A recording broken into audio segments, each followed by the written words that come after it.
ग्राम सभा कुमिहा के प्रधान प्रतिनिधि आशुतोष सिंह से मुलाकात में खास बातचीत हुई। उन्होंने बताया कि मैं एक समाज सेवी हूँ और समाज की सेवा करना ही मेरा ध्येय है। इलाहाबाद में कंपटीशन की तैयारी कर रहा था और दुर्भाग्यवश मैं उसमें नहीं आया, लेकिन गांव की समस्या को देखकर राजनीति में उतरने का मन बना लिया। प्रधान जी की प्रतिनिधित्व करने का अवसर प्राप्त हुआ। इस माध्यम से मैं ग्राम वासियों का कुछ सेवा कर सकता हूँ। शिक्षा जगत में जुड़े होने के कारण मैं ग्राम के सभी छोटे बच्चे एवं विद्यार्थियों को बच्चियों को शिक्षा के क्षेत्र में बढ़ाना चाहता हूँ। जो मैंने एक निःशुल्क कोचिंग खोल रखा है जिसमें कोई चार्ज नहीं लिया जाता। ग्राम सभा में ग्राम निधि से कार्य होने वाला क्वालिटी से रहेगा, यह मेरा ग्राम वासियों का वादा है। आपका पारस न्यूज़ में स्वागत है। आप जरा एक संक्षिप्त अपना परिचय देंगे अपने बारे में? जी बताएं। मैं आशुतोष सिंह कुमिया प्रधान प्रतिनिधि और एक छोटा सा समाज सेवी हूँ, जो भी आप समझ लीजिए। जी तो सर ये बताएंगे कि आपके प्रधान कौन है, क्या नाम है प्रधान जी का? हमारे प्रधान है श्री राम प्रसाद निषाद जी, आप उनकी प्रतिनिधि करते हैं? जी जी। तो सर एक चीज़ मैंने अभी देखा है कि आपका ये काली जी का मंदिर है और ये आप जो है इसको जीर्णोद्धार कर रहे हैं। जी जी। तो इसकी क्या मान्यता है आपके यहाँ ग्राम सभा में? देखिए, ये तो हमारी कुल देवी हैं जी। और जितने भी ग्राम सभा में जितनी भी हमारे 21-22 जातियां हैं, चाहे वो ब्राह्मण हो, ठाकुर हो, निषाद हो, हरिजन हो, जो भी हो, सब इनको पूजते हैं, मानते हैं। और ये मान के चलिए कि साल भर में कम से कम जो भी शादी विवाह होता है तो सबसे पहले दुल्हन यहीं आती है, उसके बाद कराही चढ़ना काली जी का। और आप जानते हैं, आप न्यूज़ से हैं कि कितनी मानता होती है ग्रामवासियों को, काली जी के में कितनी आस्था है, ये आप जानते हो। तो ये आस्था का केंद्र है हमारे गाँव का। बिल्कुल सत्कार है आप। और ये कितने दिनों पुरानी है ये? लगभग मेरी उम्र 38 साल है, 38 साल मेरी उम्र है।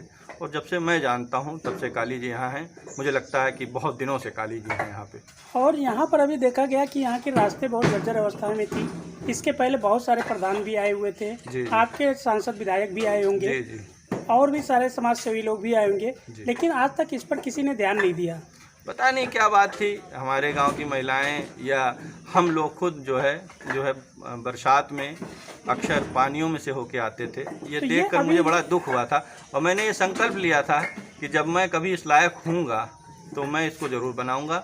सर्वप्रथम जब से हमारे प्रधानी मतलब आई हुई है, राम प्रसाद प्रधान हुए हैं, मैं उनका प्रतिनिधित्व कर रहा हूँ, तब से सबसे पहला काम मेरे दिल में और मन में यही था और मैंने ये काम शुरू किया है। और मैं ये चाहता हूँ कि विगत हमेशा कोई भी प्रधान रहे, कोई भी सांसद विधायक रहे, तो जो हमारे आस्था का केंद्र है उस पर ज़रूर ध्यान देना चाहिए। जैसे आप देख रहे हैं अयोध्या में तमाम जगह मुख्यमंत्री योगी आदित्यनाथ जी, प्रधानमंत्री जी ध्यान दे रहे हैं। बिल्कुल इस तरीके से ध्यान देना चाहिए। ब्राह्मण जात में होने पे तो आस्था रखनी ही चाहिए। बिल्कुल।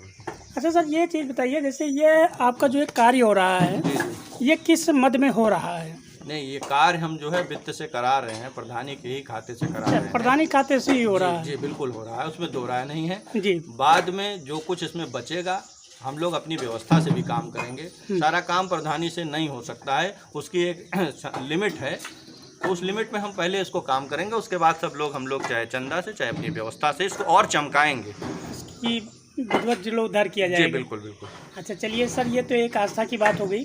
अब हम लोग आ जाते हैं अपने मुद्दे पे। जी। आप ये बताएंगे सर, आपने जैसे राम प्रसाद जी आपके प्रधान हैं और आप प्रधानित कर रहे हैं जी। और आप बैकग्राउंड में आप प्रोडक्ट इलाहाबाद के हैं जी। तो इलाहाबाद में सर क्या हो रहा था आपका? इलाहाबाद तैयारी कर रहे थे आप? हाँ, इलाहाबाद से मैं ग्रेजुएट हूँ, ठीक है, और वहाँ से मैंने तैयारी भी की, ठीक है, हमको सफलता नहीं मिली, ठीक है। फिर हम आए यहाँ पर 2012-13 में हमने शिक्षा जगत में निःशुल्क कोचिंग चलाने का काम किया। सबसे पहले मैंने 0 से लेकर 8 तक बच्चों के लिए निःशुल्क व्यवस्था की, जिसमें 150 से 200 बच्चे, और निःशुल्क सिलाई सेंटर मैंने खोला जिसमें 150-200 बच्चियाँ पढ़ी। क्या सर आप उनके अपने सेंटर का नाम बता सकते हैं? हाँ, उन सेंटर का नाम मैंने सिर्फ यही रखा, निःशुल्क कोचिंग सेंटर, ये उसका नाम था। ना कोई रजिस्ट्रेशन था, ना कोई संस्था थी, ना कोई चंदा था।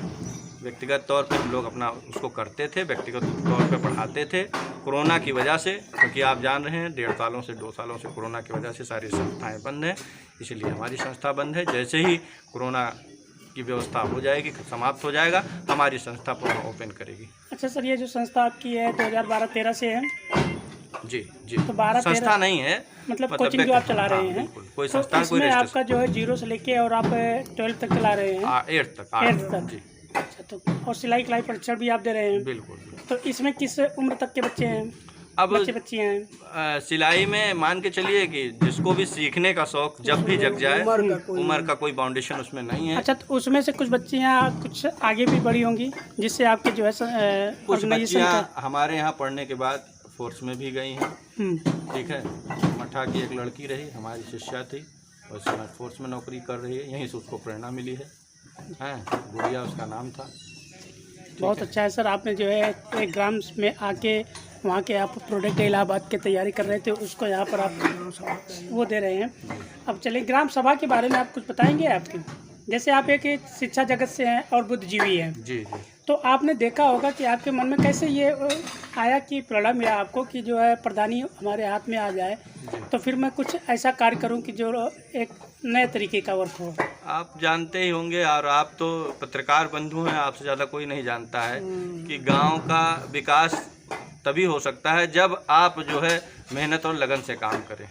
इससे पहले गांव का विकास नहीं हो सकता है, और गांव के विकास में आपको अपना योगदान देना पड़ेगा। केवल प्रधानी के पैसे से या उसके पैसे से आप योगदान नहीं कर सकते हो जब तक आप खुद एक लक्ष्य ना बनाओ। मैंने देखा है कि पेंशन बनाने के लिए लोग बहुत परेशान हैं, उनको पता नहीं पेंशन कैसे, कोई सूचनाएं प्रोवाइड नहीं हो रही हैं, ग्राम सभा में कुछ नहीं हो रहा। मैं तो सबसे पहले जब हमारी टीम की प्रधानी आई तो हमने ग्राम सभा से बालू हटा दी। हम किसी भी जुड़ाई काम में बालू नहीं लगाएंगे, हमको पैसा मिले न मिले, पैसा कम मिले, हम पैसा कहाँ से एडजस्ट करेंगे, हम अपनी जेब से पैसा लगाएंगे, लेकिन हम बालू नहीं लगाएंगे। जिससे जो एक हमारा टारगेट है कि हमारी जो एक नाली या एक जो बाउंड्री वाल या जो एजिंग बने हमारी, वो 40-50 साल चले।